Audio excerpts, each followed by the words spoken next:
On a intitulé ce sujet «Le handicap n'empêche pas le talent» parce que on peut avoir un empêchement physique ou psychique et quand même savoir faire des choses et savoir le faire pour la collectivité.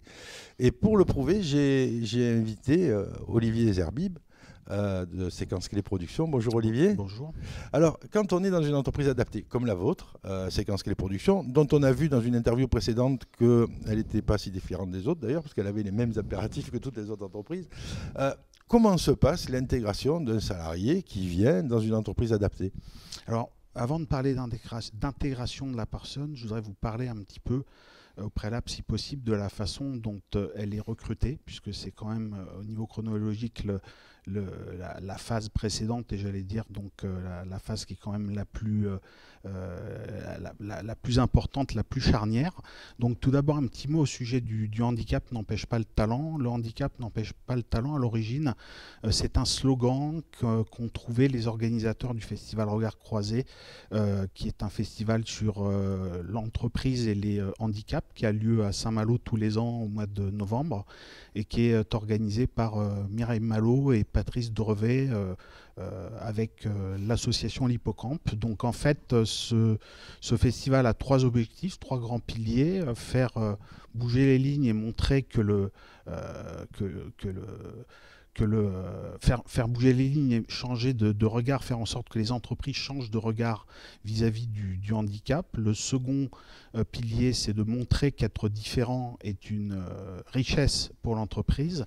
Et le troisième pilier, justement, c'est démontrer que le handicap n'empêche pas le talent. Alors, ce qui m'a un petit peu étonné en revoyant ça hier soir, parce que je suis retourné sur le site de Regard Croisé, j'ai constaté que faire en sorte que les entreprises changent de regard vis-à-vis du handicap, c'était finalement une obligation de moyens, que montrer que la richesse et la différence pouvait être une richesse pour l'entreprise, c'est aussi une obligation de moyens, tandis que démontrer que le handicap n'empêche pas le talent, il y a ce mot démontrer, et là on rentre dans une obligation de résultat. Euh, et donc on introduit surtout dans le handicap n'empêche pas le talent et démontrer que le handicap n'empêche pas le talent, on introduit une notion de preuve. Et comme si ce n'était pas suffisant, j'allais dire que les personnes en situation de handicap souffrent d'une double peine. La première étant de souffrir de leur handicap et la seconde étant d'être stigmatisés quand même la plupart du temps en ce qui concerne leur handicap, qu'il soit visible ou pas. Donc en plus de cette double peine, ils doivent en plus faire en sorte d'avoir la charge de la preuve et de démontrer à d'éventuels recruteurs que leur handicap, s'il est visible en tout cas, invisible c'est encore pire parce qu'il faut se convaincre soi-même, mais ils doivent réussir à convaincre les recruteurs que leur handicap n'empêche pas le talent. Donc ça fait trois gros morceaux quand même à se pastiller quand on est en situation de handicap et qu'on cherche un job. Alors qu'on peut très très bien imaginer, dans un monde idéal, que la charge de la preuve finalement elle soit inversée et que ce soit plus en fait au salarié de démontrer qu'il a des compétences et un talent pour faire un job, pour s'intégrer à une équipe et pour faire le job correctement. Dans un monde idéal, on pourrait très très bien imaginer une entreprise qui prendrait justement la charge de la preuve à la place du salarié, une entreprise qui viendrait soulager le salarié de cette charge-là, qui viendrait détruire cette chape, détruire ce plafond de verre. Et cette entreprise, moi je l'ai rencontrée avec Séquence Clé Productions quand j'étais embauché. Donc c'est un modèle d'entreprise qui existe, un monde peut-être idéal certes, mais avec des entreprises qui, mises bout à bout, peuvent contribuer à ce que le monde s'améliore.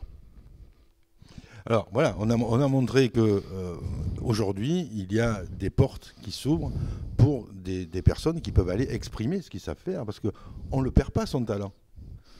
Alors exactement, le talent pour moi, alors il y a deux façons de voir les choses. Le talent en fait pour moi c'est comme la personnalité. On a tendance à confondre parfois dans le langage courant les termes de personnalité, de tempérament et de caractère. Et en fait, moi j'ai appris que la personnalité, en réalité, c'est la somme du tempérament et du caractère, c'est-à-dire la somme du tempérament qui est en fait un petit peu la composante biologique de votre personnalité, et le caractère qui est en fait tout ce que vous avez vécu, votre vécu. Et je pense que le talent, en réalité, ressemble beaucoup à la personnalité dans la mesure où moi, je ne crois pas au talent qui soit inné. On peut avoir des prédispositions, on peut avoir des facilités dans certains domaines, mais pour moi, le talent se construit de toutes pièces avec son éducation, avec au hasard de rencontres, au hasard de ses expériences. Donc le talent, il ne peut pas être perdu. On ne peut pas dire à quelqu'un tu as perdu ton talent. Ça n'existe pas dans la langue française. Ah tiens, tu as perdu ton talent. On n'a jamais ce genre de situation, et cette phrase ne se dit pas dans la langue française. Et si la phrase ne se dit pas dans la langue française, c'est que la situation n'existe pas. Donc pour moi, à partir du moment où on a un talent, même si on rencontre une situation où le talent est un petit peu endormi et ne peut pas s'exprimer comme il s'est exprimé déjà au préalable, on ne peut pas dire qu'un talent, on le perd. Donc, mais il n'y a pas que les personnes en situation de handicap. Il y a des gens qui ne sont pas en situation de handicap et qui n'ont jamais pu révéler leur talent. Parce que personne n'est allé, parce qu'eux-mêmes n'en sont pas conscients des talents qu'ils ont, et que personne n'est venu les révéler. Là-dessus aussi, comme on a montré tout à l'heure que Séquence Clé Production est une entreprise comme une autre, une personne en situation de handicap n'a pas perdu son talent, elle est juste dans un moment dans une impossibilité de le révéler. Comme une personne valide qui n'aurait jamais eu l'occasion de le révéler. Oui, mais pour donner donc une deuxième différence capitale pour moi entre l'entreprise adaptée, du moins celle dans laquelle je travaille, Séquence Clé, et une entreprise classique, c'est que l'entreprise adaptée offre en fait aux salariés des possibilités finalement de créer son propre job en interne, en fonction de ses affinités, en fonction des domaines dans lesquels le salarié se sent plus à l'aise, avec des discussions très ouvertes sur le comment tu te sens quand tu fais ça, est-ce que tu serais plus à l'aise de faire ci. Enfin, on est dans un job qui est complètement évolutif, avec des missions qui changent au cours du temps, alors que dans une entreprise classique, ça peut être un petit peu plus, peut-être un petit peu plus sclérosé. L'entreprise classique ne donne quelquefois pas la possibilité aux salariés d'exprimer son talent. Là, on est d'accord. Disons que chez Séquence Clé,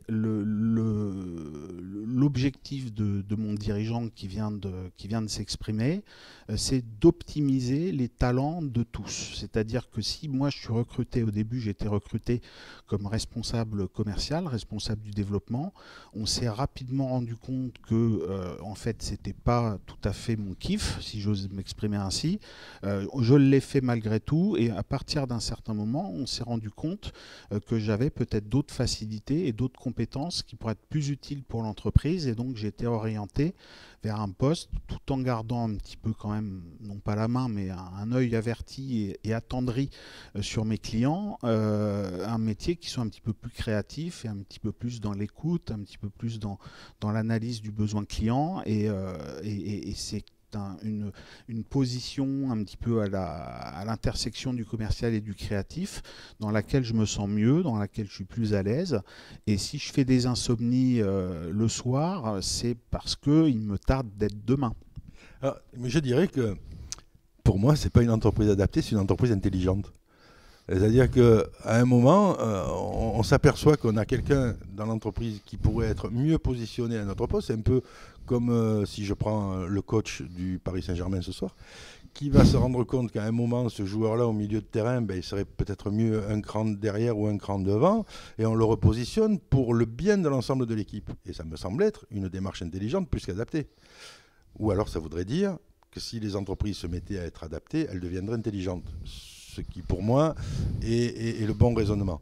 Et c'est ce que vous nous prouvez, Ralph, tout à l'heure, et vous maintenant, que cette entreprise adaptée est une entreprise un peu plus intelligente que les autres, parce qu'elle ne jette pas les salariés avant de se rendre compte qu'ils ne sont pas à leur place. Alors non, déjà, effectivement, il y a ça. C'est une entreprise qui qui n'a pas d'a priori au départ et qui laisse sa chance aux gens peut-être de manière plus importante que dans une entreprise classique qui se base sur des réalisations probantes passées, c'est-à-dire sur des compétences susceptibles d'être justifiées par des réalisations dans les jobs précédents. Là, on travaille beaucoup plus sur, effectivement, chez Séquence Clé, sur un potentiel, sur une capacité d'être un chaînon manquant dans l'équipe, parce qu'on a toujours en fait un petit quelque chose qui manque dans l'équipe, et c'est ce qui nous fait aussi avancer dans notre politique de recrutement, hein, pour aller plus loin. Et moi, ce qui me plaît beaucoup dans ce que vous venez de dire, c'est que vous parlez d'entreprise adaptée, donc vous parlez un petit peu du cas particulier de l'entreprise adaptée, et vous élargissez un petit peu par induction, hein, donc l'induction, le contraire de la déduction. Vous élargissez un petit peu un concept qui s'appellerait l'entreprise intelligente pour finalement, moi j'irais élargir encore plus loin en parlant de société intelligente et en parlant non pas d'État-providence, mais d'entreprise providence. Ce qui a été dit tout à l'heure par Ralph, quand on se concentre sur l'humain, je crois qu'on devient un peu plus intelligent, quoi. Quand on est plus sur l'humain que sur les cases du tableur Excel, je crois qu'on devient intelligent. Oui, parce qu'en fait, on est dans un métier de communication.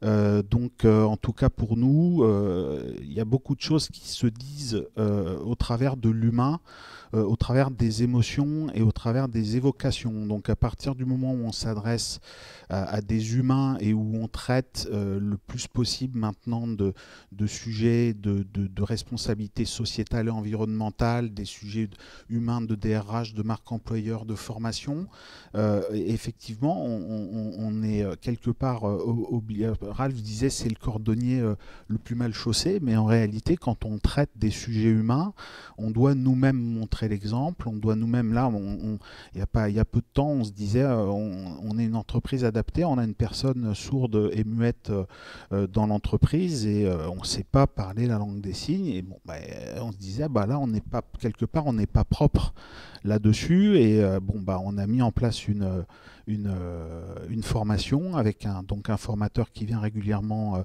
former 4 à 5 personnes qui, à leur tour, vont sans doute former les autres salariés. Donc en fait, on essaie toujours de se mettre au niveau de nos exigences et on essaie toujours d'être le plus humain possible parce qu'on a des cas, je serais tenté de dire des cas de réinsertion, j'ai pas envie de dire des cas sociaux parce que j'aime pas du tout ce terme-là, mais il y a des gens, je veux dire, on est 25 familles en fait dans cette entreprise à faire vivre, et des familles qui, si elles n'étaient pas chez Séquence Clé, seraient en grande difficulté. Donc là, on est dans ces locaux et moi, je serais tenté de dire que chez Séquence Clé Production, on fait aussi de l'action sociale finalement.